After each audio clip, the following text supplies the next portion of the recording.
샬롬 샬롬 샬롬 샬롬. 하나님 사랑합니다. 여러분 주 안에서 사랑합니다. 우리 이제 역대상 말씀이죠. 1절에서 54절까지 사도행전이 오랜 시간이 걸려 끝나고 이제 29장을 열심히 써서 가야 됩니다. 자, 역대 왕들은 어떤 사람들이 있었는지 한번 봅니다. 사무엘상 1장에는 아담에서 야곱까지 계보가 나열되어 있습니다. 전반부 후반부로 나뉘어져서 나열되고 있는 계보는 창세기를 기초로 한 것이죠.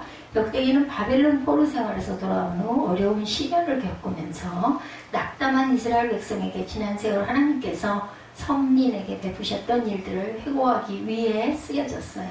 예. 그리고 더 나아가 그들을 격려하고 잃어버렸던 신앙을 회복하기 위해서다. 홍수 이전의 족보에 대해서 쭉 나오죠. 아담과 셋과 에노스 1절에 이렇게 나오죠. 아담과 셋과 에노스. 이스마엘의 족보가 아담으로부터 시작되는 것은 이스라엘 자손이 아담의 후손으로 하나님의 백성이라는 긍지를 말하려는 것입니다. 아담이란 말은 흙이죠. 흙에서 유래되었는데 사람, 피조물이라는 뜻을 갖고 있습니다. 셋은 아담의 셋째 아들, 그냥 기억하기도 좋아요. 그죠? 셋은 아담의 셋째 아들이지만 장자의 직분을 이어갔습니다. 그런 야훼를 섬기는 자의 시조가 되었고 그 자손이 이어져 그리스도가 탄생합니다. 그죠? 예, 그리고 에노스는 아담의 손자로 에노스 때 비로소 사람들이 여호와의 이름을 불렀다고 합니다. 에노스 때 아담의 손자로. 인류의 시조 아담, 로마서 9장 12절입니다. 그러므로 한 사람으로 말미암아 죄가 세상에 들어오고 죄로 말미암아 사망이 들어왔나니 이와 같이 모든 사람이 죄를 지었으므로 사망이 모든 사람에게 이르렀느니라. 사망으로 인하여 그 죄로 인하여 사망이 들어왔다. 아벨을 대신해서 하나님이 주신 아들 셋, 아벨 대신 셋을 주신 거예요. 창세기 4장 25절에 아담이 다시 자기 아내와 동침하며 그가 아들을 낳아 그 이름을 셋이라 하였으니 이는 하나님이 내게 가인이 죽인 아벨 대신에 다른 씨를 주셨다 하니라. 이런 의미를 갖고 있습니다. 셋은. 그러니까 하나 둘 셋 그런가 봐요. 그죠? 에녹과 무드셀라와 라멕 3절이죠. 에녹은 엘리야와 함께 구약에서 죽음을 보지 않고 하늘로 올라간 인물이죠. 일평생 하나님과 동행한 경건한 신앙인. 또한 무드셀라는 에녹의 아들로 인류 역사상 최장수한 인물입니다. 969세인가 살죠. 예, 그가 죽던 해 곧 그의 손자 노아가 600세 되던 해 홍수 심판이 일어납니다. 노아 600살 때. 그리고 라멕은 구속사의 큰 흐름을 이어간 경건한 신앙의 소유자이기도 했습니다. 하나님과 동행한 에녹, 창세기 5장 24절이죠. 에녹이 하나님과 동행하더니 하나님이 그를 데려가심으로 세상에 있지 아니하였더라. 노아의 아비 라멕, 창세기 5장 30절에서 31절입니다. 노아의 아버지. 라멕은 노아를 낳은 후 595년을 지내며 자녀들을 낳았고 그는 777세를 살고 죽었더라. 와, 대단한 숫자 777입니다. 777세. 네. 777세 라멕. 노아와 그의 세 아들 4절이죠. 노아는 세상의 죄악이 극에 달했던 시대의 유일한 의인이었다라고 말씀하시죠. 아울러 노아는 당시 사람들에게 하나님의 의를 선포했던 선포자로 하나님의 심판으로 세상의 대홍수를 겪게 될 때 구원받은 사람입니다. 노아는 유일한 가족 8명만 구원을 받죠. 그래서 노아를 통해 구속사의 줄기는 끊어지지 않고 이어져 내려갑니다. 노아를 통해서 이어진 구속사의 줄기는 이 세 아들을 통하여 전달되는데 함, 야벳, 그리고 셈이죠. 셈이 우리 동양인 쪽이라고 얘기를 하죠. 야벳은 백인종, 함은 흑인종입니다. 노아의 장자 셈, 창세기 5장 30절. 노아는 500세 된 후에 셈과 함과 야벳을 낳았더라. 노아가 몇 살? 500세 때. 노아의 저주를 받은 자, 창세기 9장 25절. 이에 이르고 가나안은 저주를 받아 그 형제의 종들의 종이 되기를 원하노라. 이렇게 하죠. 종의 종, 얼마나 그죠? 저주를 받았으면 종의 종이에요. 노아의 후손들 야벳의 자손들에 대해서 5절. 야벳은 노아의 셋째 아들로 아리안족의 원조가 됩니다. 야벳의 아들로는 고멜, 마곡, 마대, 야완, 두발, 메색, 디라스 등 있죠. 이 야벳의 후손들은 주로 소아시아 일대와 지중해 연안, 유럽 각지에 흩어져 살았습니다. 이들은 오늘날 백인의 조상이 되어서 창성의 축복을 받습니다. 노아의 아들 중 하나 창세기 6장 9절에서 10절입니다. 이것이 노아의 족본이라 노아는 의인이요 당대의 완전한 자라 그는 하나님과 동행하였더니 세 아들을 낳으니 셈과 함과 야벳이라 아들들이죠. 백성의 군은 창세기 9장 18, 9절입니다. 방주에서 나온 노아의 아들들은 셈과 함과 야벳이며 함은 가나안의 아버지와 노아의 세 아들로부터 사람들이 온 땅에 퍼졌다라고 증거합니다. 함의 자손들 8절입니다. 함은 노아의 둘째 아들로 네 아들을 두었습니다. 함의 자손들은 고대에는 매우 번창하여 애굽, 에디오피아 등 대국을 형성하게 됐지만 훗날 열등국으로 전락하거나 식민지가 됩니다. 이들은 가나안과 애굽을 위시한 아프리카 각지에 흩어져 살았고 흑인종의 조상이 되어 종의 저주를 받죠. 대홍수를 피한 노아의 아들 창세기 7장 7절입니다. 노아는 아들들과 아내와 며느리와 함께 홍수를 피하여 방주에 들어가죠. 니므롯에 붙인 구수가 또 니므롯을 낳았으니 그는 세상의 첫 용사라. 니므롯은 첫 용사라는 뜻을 갖고 있습니다. 셈의 후손들 17절입니다. 셈은 노아의 장자로 10명의 아들을 두었습니다. 셈은 야벳과 함께 술 취한 노아의 부끄러운 모습을 가려줌으로 형제들 중에서 큰 축복을 받죠. 그 축복은 셈의 후손으로 믿음의 조상 아브라함이 태어났고 구세주이신 예수님도 셈의 후손으로 이 땅에 오셨습니다. 아비의 축복을 받은 셈 창세기 9장 25, 6절입니다. 이에 이르되 가나안은 저주를 받아 그 형제의 종들의 종이 되기를 원하노라 하고 또 이르되 셈이 하나님 야훼를 찬송하리로다 가나안은 셈의 종이 되고 이렇게 증거합니다. 아브라함의 조상 누가복음 3장 36절입니다. 그 위는 가인아니요 그 위는 아박사시요 그 위는 셈이요 그 위는 노아요 그 위는 라멕이요. 거꾸로 거슬러 올라가죠. 아브라함의 후손들에 대해서 28절 아브라함과 이스라엘의 자손들 29절 하나님께서는 노아의 자손들 중에 셈의 자손 중에 아브라함을 택하시죠. 그리하여 신이 번창케 하리라 하나님의 약속대로 아브라함의 후손들은 도처에서 번성합니다. 이스마엘은 사라의 여종 하갈의 소생인데 하나님의 그 일로 말미암아 큰 민족을 이루는 축복을 받죠. 창세기 16장 11절에서 16절까지입니다. 이스마엘은 비록 아브라함이 86세의 고령에 나온 귀한 아들이었지만 바울의 표현대로 육체를 따라 난 자. 그죠? 그래서 지금도 중동 전쟁이 끊이지 않고 일어나고 있습니다. 사레의 남편 창세기 11장 29절입니다. 아브라함과 나홀이 장가 들었으니 아브라함의 아내 이름은 사레며 나홀의 아내 이름은 밀가니 하란의 딸이요 하란은 밀가의 아버지며 또 이스가의 아버지더라. 여종왕에서는 앉아 창세기 16장 4절 아브라함의 하갈과 동침하였더니 하갈이 임신하매 그가 자기 임신함을 알고 여주인을 멸시했죠. 쫓겨나죠. 이삭과 에서의 후손들 34, 5절입니다. 아브라함에게는 여러 아들이 있었지만 하나님은 이삭으로 아브라함의 대를 잇게 하시죠. 이삭은 에서와 야곱이라는 두 아들을 낳았습니다. 하나님은 야곱을 선택하셔서 이삭의 후예가 되게 하시죠. 그리고 에서는 아버지 이삭의 예언대로 황폐한 땅에서 살며 에돔 족속의 조상이 됩니다. 에서의 아들들은 엘리바스와 루엘과 여우수와 알람과 고라입니다. 고라는 레위인 제사장이죠.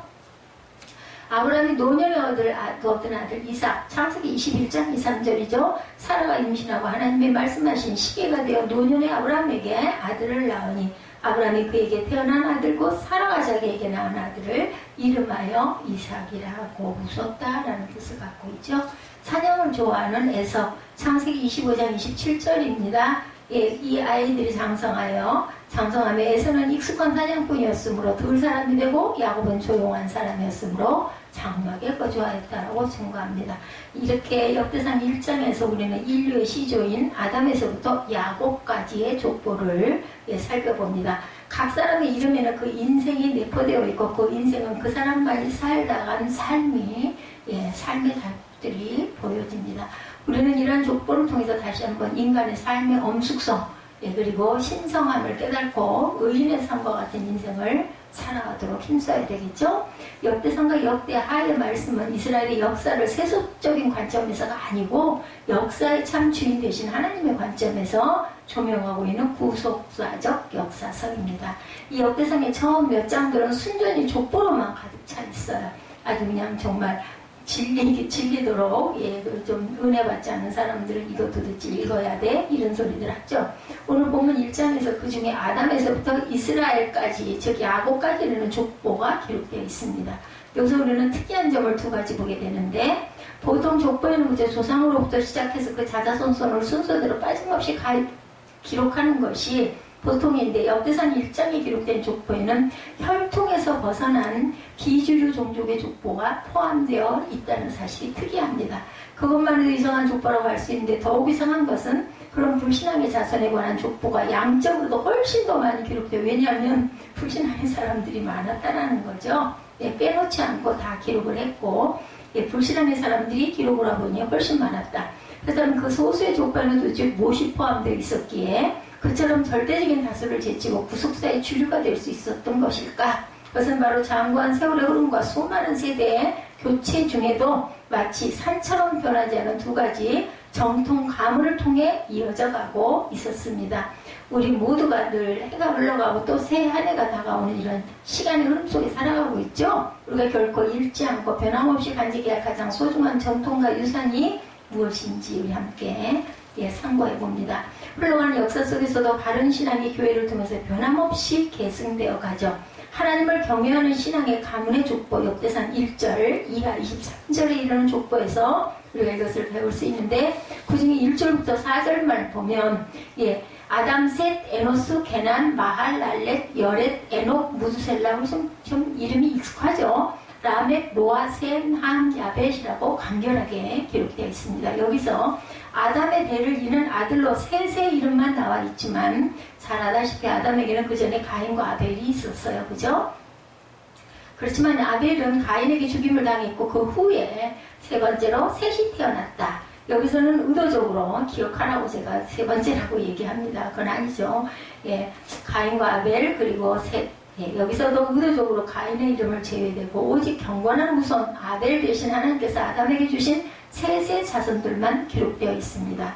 이 아벨이 경건한 그 신자였다는 사실은 야훼께서 아벨과 그 제물을 연락하셨다라고 창세기 4장 4절에 기록되어 있어서 알 수 있고, 그 아벨 대신에 신앙의 계보를 잇게 된 셋 역시 그의 시대에, 예, 아벨 대신에 신앙의 계보를 잇게 된 셋 역시 그 시대에 사람들이 비로소 여호와 이름을 불렀더라라고 증거하죠. 예, 창세기 4장 26절의 말씀을 보면 경건한 신앙의 인물이었음을 우리가 짐작할 수가 있다. 이어지는 이 계통에서 특별히 에녹은 평생을 하나님과 동행하더니 하나님이 그를 데려가심으로 세상에 있지 않았다. 창세기 5장 24절이죠. 유명한 구절이 전해지는 대로 두말할 필요조차 없는 모범적인 신앙이었던 것을 우리가 알게 되겠죠. 또한 그의 증손에 해당되는 노아는 온 세상의 죄악으로 관영해졌을 때 하나님 앞에 유일한 의인이고 당세의 완전한 자, 창세기 6장 9절이죠. 인정받을 만큼 믿음을 쫓는 의의 후사, 히브리서 11장 7절입니다. 믿음으로 노아는 아직 보이지 않는 일에 경고하심을 받아 경외함으로 방주를 준비하여 그 집을 구원하였으니 이로 말미암아 세상을 정죄하고 믿음을 따르는 의의 상속자가 되었느니라. 예, 노아는 이렇게 증거됩니다. 히브리서 11장 7절이죠. 이처럼 1절부터 4절까지의 내용은 하나님을 경외하는 신앙이 정확하게 계승된 족보를 아담으로부터 노아까지 기록하고 있습니다. 예, 1장 5절에서 23절은 비주류 족보입니다. 그런데 그 이하 5절부터 23절까지는 노아의 세 아들 셈, 함, 야벳의 뒤를 잇는 족보, 거기에는 4절 이전과는 완전히 대조적인 내용들로 채워져 있죠.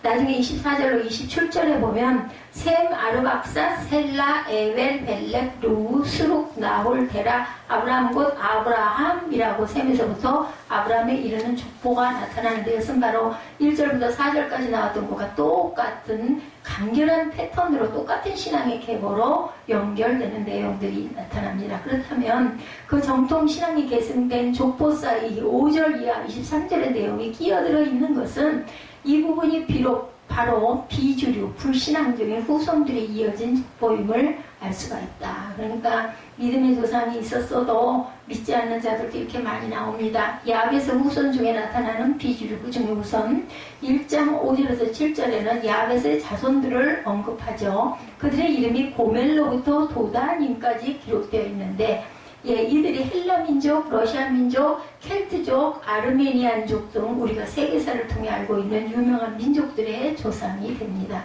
그렇지만 이 이름들 중에 의미심장한 것들을 바로 마곡, 두발, 메셋 등의 이름인데, 에스겔서 38장 2절 말씀을 보면 이 자손들이 장차 말세에 적그리스도와 연합해서 그런 연합하는 새벽이 될 것이라고 예언이 되어 있습니다. 에스겔 38장 2절에. 노아까지는 두말할 것도 없고 야벳 역시 신앙의 인물이기는 했지만 자선에 가서는 이처럼 오히려 하나님의 원수들이 나타나는 비극이 발생됩니다. 세속적으로 힘을 떨친 함의 자손들을 볼까요? 1장 8절 이하 16절에는 노아의 또 다른 아들 함의 자손들을 기록하고 있습니다. 함은 잘 알다시피 노아로부터 이미 저주를 받은 패역한 아들이었죠. 그리고 그의 자손들이 걸어간 길은 10절에 있는 니므롯이라는 사람을 통해서 대표적으로 묘사됩니다. 10절 니므롯을 가리켜 세상에 처음 영권한 자는 특별한 수식어를 붙이고 있는데, 영권한 자라는 것은 개인적으로 대단한 용명을 떨치거나 권력은 작은 자라는 뜻을 갖고 있습니다. 즉 함의 자손들은 이처럼 인간의 힘을 과시하고 권세를 추구하는 세속주의의 효시가 되었다. 바벨탑 사건에 동참했던 셈의 자손들이죠. 17절부터 23절까지는 셈의 자손들이죠. 셈은 아까 잠시 설명한 것처럼 노아의 아들 중에 아브라함까지 직접 이어지는 경건한 계보에 속합니다. 그렇지만 셈의 족보에서도 아주 중대한 문제가 나타납니다. 1장 19절 하반절에 갑자기 겹가지가 하나 튀어나오죠. 에벨은 두 아들을 낳아 하나의 이름을 벨렉이라 하였으니 이는 그때 땅이 나뉘었으며 땅이 나뉘었대. 그 아우의 이름은 욕단이며 라고 기록합니다. 그 이하 20절부터 23절까지는 욕단의 아들들의 이름이 기록되죠.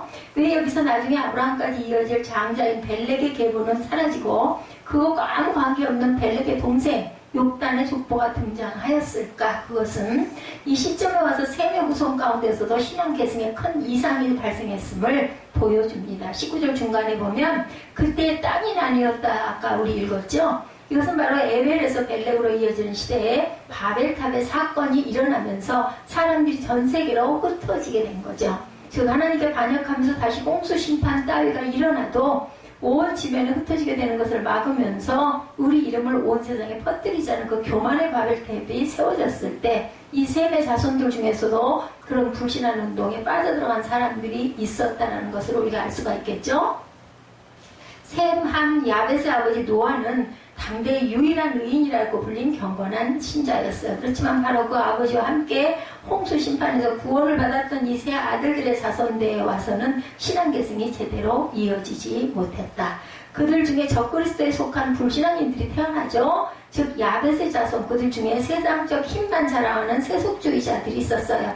즉 함의 자손, 함의 자손, 이들 중에도 하나님이 사람의 위치에까지 오를 수 있다고 자만하는 극단적인 하나님의 원수들까지 나오죠. 즉 셈의 자손, 이처럼 인류 역사가 계속되는 동안 신앙의 백성과 불신앙의 백성이 나눠지는 일은 끊임없이 계속됩니다. 함, 셈 모두 다 이렇게 불신앙의 자녀들이 다 나옵니다.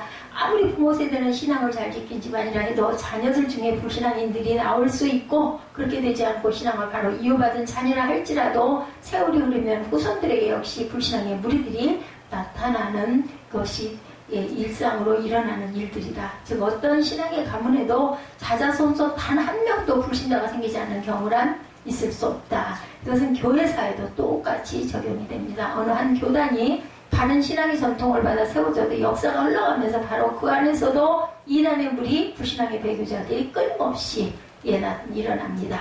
그러면 참된 교회는 그들과 갈라설 수밖에 없고 그렇게 해야 하는 것이 어쩌면 당연하죠. 그렇지만 그런 격가지들 때문에 하나님의 구속사가 차질을 빚거나 하나님의 택함을 입은 선민이 끊기게 되는 것은 없습니다.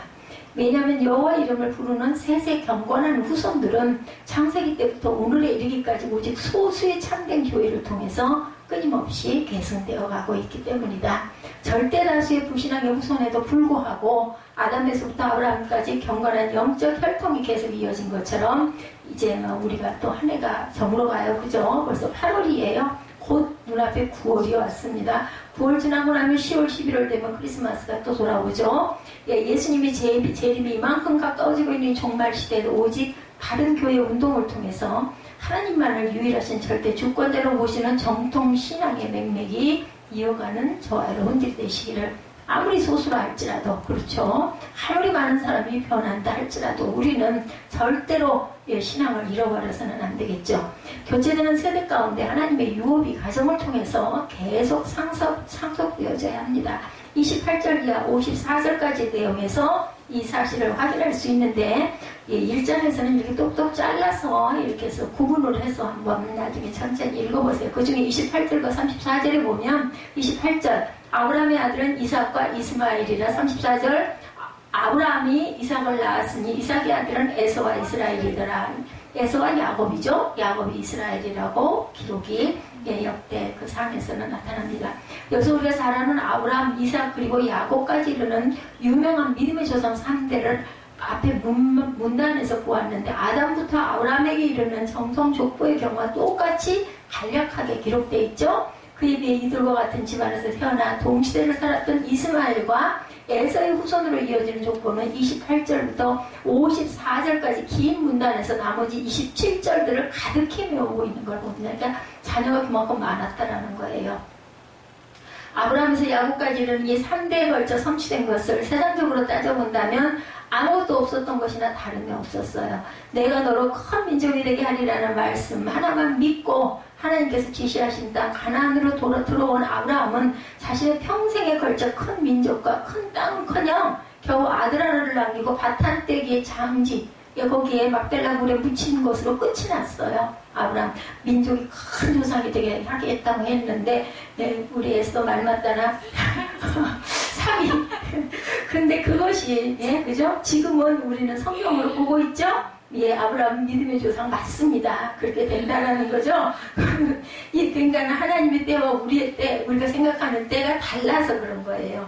우리가 생각할 때는 그냥 금시말복을 해가지고 확 일어날 것 같은데, 하나님의 역사는 그렇지가 않습니다. 하나님이 아마 우리의 천년이 하루라서 그러신 것 같아요. 이삭의 세대에서도 별 변화가 없고, 야곱 역시 말년은 오히려 애굽으로 내려가 객지에서 타향살이를 하죠. 그렇지만 그런 와중에도 3대에 걸쳐 계속 유산된 아주 중요한 것이 딱 한 가지, 그것이 곧 하나님께서 아브라함에게 내려주셨던 언약이 있었던 거죠. 장차 이스라엘의 자손이 하늘의 별과 바다의 모래와 같은 민족을 이루고 눈에 보이는 동서남북의 모든 땅을 차지하게 될 것이라는 약속 하나를 아브라함은 이삭에게, 이삭은 야곱에게 유일한 유산으로 남겨 물려줍니다. 중요한 건요, 이러한 비전, 그걸 바라본다라는 것이 중요한 것 같아요. 그죠? 아무것도 안 바라보고 하는 것보다 우리 공부를 해도 마찬가지죠. 그리고 야곱 역시 죽기 전에 자기 아들 요셉과 그의 형제들에게 하나님의 약속을 되새겨주면서 자신의 나그네 인생 여로를 마칩니다. 뭐라고 돌아가요? 험악한 인생을 살았다, 이렇게 얘기합니다. 그에 비해서 오히려 서자 출신의 자손들은 크게 출세하고 성공한 인생을 사는 걸 봅니다. 이스마엘은 창세기 17장 20절에 그로 크게 번성하게 할지라 그가 12방백을 낳으리니 내가 그로 큰 나라가 되게 하려니와 라고 하나님께서 예언하셨어요. 그죠? 하갈이죠. 하갈에게도 그에게 약속을 해주셨어요. 광야로 쫓겨갔을 때, 그러니까 너는 다시 네 주인에게 돌아가서 충성을 해라. 다시 돌아가죠. 본문 29일에 31절에 기록된 12아들이 바로 그 말씀대로 12방백이 될 정도로 그의 후손들이 크게 출세하고 세력을 확장했어요. 그러니까 가만히 보면요, 선한 사람보다 악한 사람이 더 빨리 돼. 말씀하신 것이 더 빨리빨리 일어나고, 선한 사람은 금방 될 것 같았는데 아무것도 없어. 땅 한 떼기 뭐야, 그저 장사 지내는 막 이룰 거라고 했는데 결국은 아브라함은 아무것도 이루지 않고 그냥 돌아갔다라는 거죠. 정작 정통 혈통인 이삭은 우물 하나도 차지하지 못하고 쫓겨다니 아니에요. 우물을 파면 저기 블레셋이 와갖고 메꿔버리고 파면 메꿔버리고 바보라고 우물 파는 바보라고 얘기를 할 정도로 그럴 동안 비주류 우선들은 세계가 좁다 하면서 팽창 일로를 치닫고 있었던 걸 봅니다. 그래서 악인들이 빨리 돼요. 가만히 보면 빨리 그러다 또 꼬꾸라지죠. 이삭의 아들 야곱 세대에도 그런 현상은 마찬가지. 35절에서 37까지 실절까지 본문에서 에서의 자손들의 이름이 기록되고 있고 그 뒤를 이은 38절부터 42절에는 당시 세일산에 살고 있던 호리 족속이라 불리던 원주민들의 족보가 또한 첨부되어서 있습니다. 우리는 크게 이상한 이름이라고 읽기 바빴는데 이렇게 이제 분류가 돼요. 38절부터 42절에는 호리 족속이라 불리는 원주민들의 족보 이름들이 첨부돼. 그런 이름이 이상할 수밖에 없죠. 이 둘을 나란히 기록한 것은 에서가 바로 세일산으로 가서 그 지역의 강력한 원주민들을 쳐부수고 그들과 혈통적으로 동화하여서 함께 에돔 족속을 이루었다. 그러니까 혼혈 족속이에요. 그죠? 이어지는 43절에서 54절까지는 그 에서가 세운 에돔이라는 나라에 일찍부터 왕정 체제가 설립되었음을 기록되어 있습니다. 43절에 이스라엘 자손을 치지하는 왕이 있기 전에 에돔 땅을 다스린 왕들이 이러하니라 그러고 나타나죠. 그래서 맨 마지막 부분에 보면은 왕의 계보들이다 해가지고 끝절에 나타나요. 그죠? 야곱까지 나타나고 그 다음에 에돔 땅을 다스린 왕들 43절에서 54절까지 그죠? 왕들, 족장들이죠. 이렇게 해서 나타나는 것이 우리가 보여집니다. 여기 이스라엘의 자손을 치리하는 왕이 있기 전에라는 문구가 아주 의미심장하죠. 즉 에돔의 왕정은 이스라엘의 첫 왕 사울이 세워졌을 때보다 훨씬 더 오래전부터 이미 존재해 왔다는 것을 보여주고 있습니다.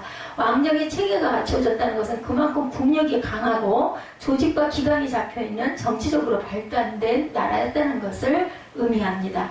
에서의 자손이 이룬 에돔이라는 나라가 이런 점에서는 야곱의 자손 이스라엘보다 훨씬 앞서 있었던 것을 우리가 알 수가 있다.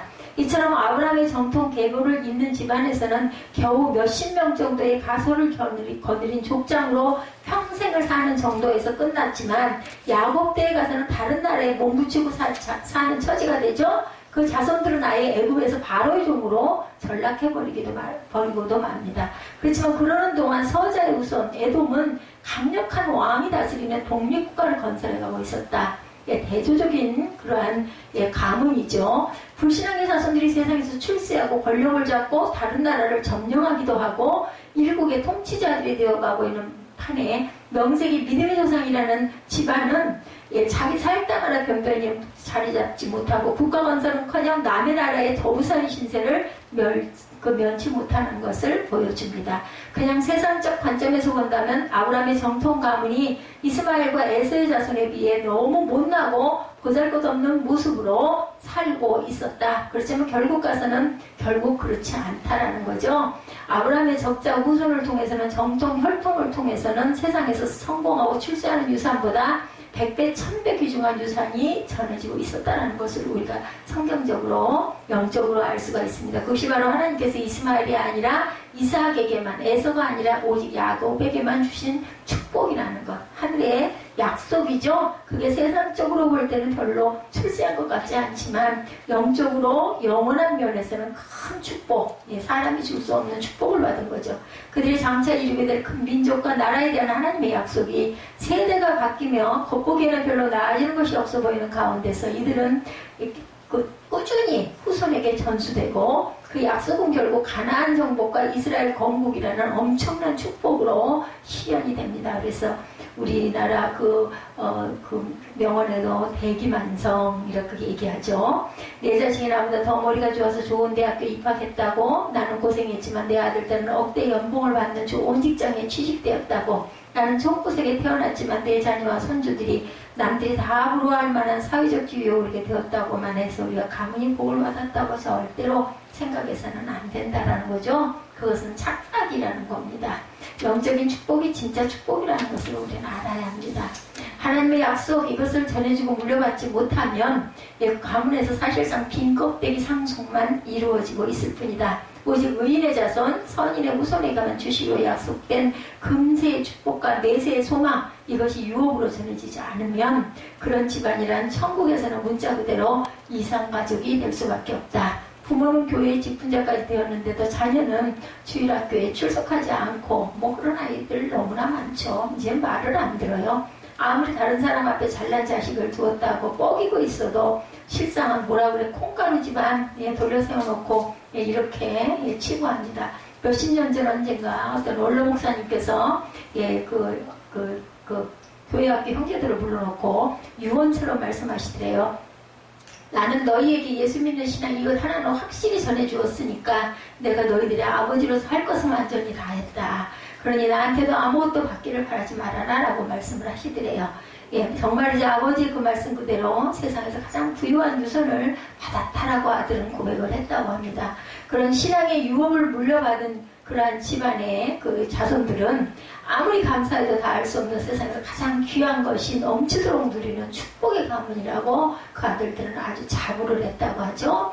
오늘 아브라함의 언약을 계속 유업으로 전해주는 가정이 있는가 하면 이스마엘의 출세를 지향하면서 자녀를 복가되고 부모에게 상속받는 날만 기다리는 집안도 실제로 많이 있죠. 그리스도의 왕국을 전자 믿음의 집안 아브라함의 언약을 계속 유업으로 전해가는 그러한 집안은 그리스도의 왕국을 건설하며 14만 4천인의 택자를 이어가게 되지만 후자는 장망성을 확장시키며 지옥 가정만 늘리고 있을 뿐이라는 것. 해가 바뀌고 세대가 바뀌어도 영원히 변치 않을 최고의 축복 하나님의 유업을 각자의 가슴에서 대대로 이어가는 저와 여러분이 되시기 바랍니다. 아무리 역사가 흘러가고 시대가 변화된다 해도 유일하신 여호와만을 참 하나님으로 경건히 섬기는 바른 신앙을 계승하는 교회, 그리고 아무리 세대가 교체되고 환경이 바뀌어도 하나님의 언약이라는 가장 귀한 그런 유업을 사모하는 나와 내 자녀와 내 후손을 통해서 전수되는 가정, 바로 이것이 역대상 1장에 기록된 수많은 이름들 중에 오직 몇 명의 신앙인들과 가문만 누렸던 축복이었다. 절대다수의 가인의 자손들이 불신앙을 온 세상에 퍼뜨리고 세속적 성공을 자랑하면서 기세를 올리는 가운데 아담으로부터 야곱, 이스라엘에 이르는 소수의 신앙 선조들은 구원에 이르는 바른 신앙과 금세뿐 아니라 내세까지 미치는 영원한 유업을 대대로 자자손손 전해주고 있었다는 것을 알 수가 있습니다. 이 바른 신앙과 참된 유업을 우리 교회와 우리 가정을 통해 계속 지켜내고 전해 내려가도록 하십시다. 왜냐하면 바로 이 두 가지 교회와 여러분의 가정의 새해뿐 아니라 오고 올 미래 전체가 걸려있기 때문이죠. 그렇기 때문에 우리는 항상 부모가 자녀에게 주는 것은 정말로 신앙 그거 하나만 잘 물려주고 가면 대단한 은혜고 축복임을 우리가 감사하고 귀한 신앙의 전통과 유산을 태산처럼 지켜나가는 저와 여러분들이 되시기를 주님의 이름으로 축복합니다.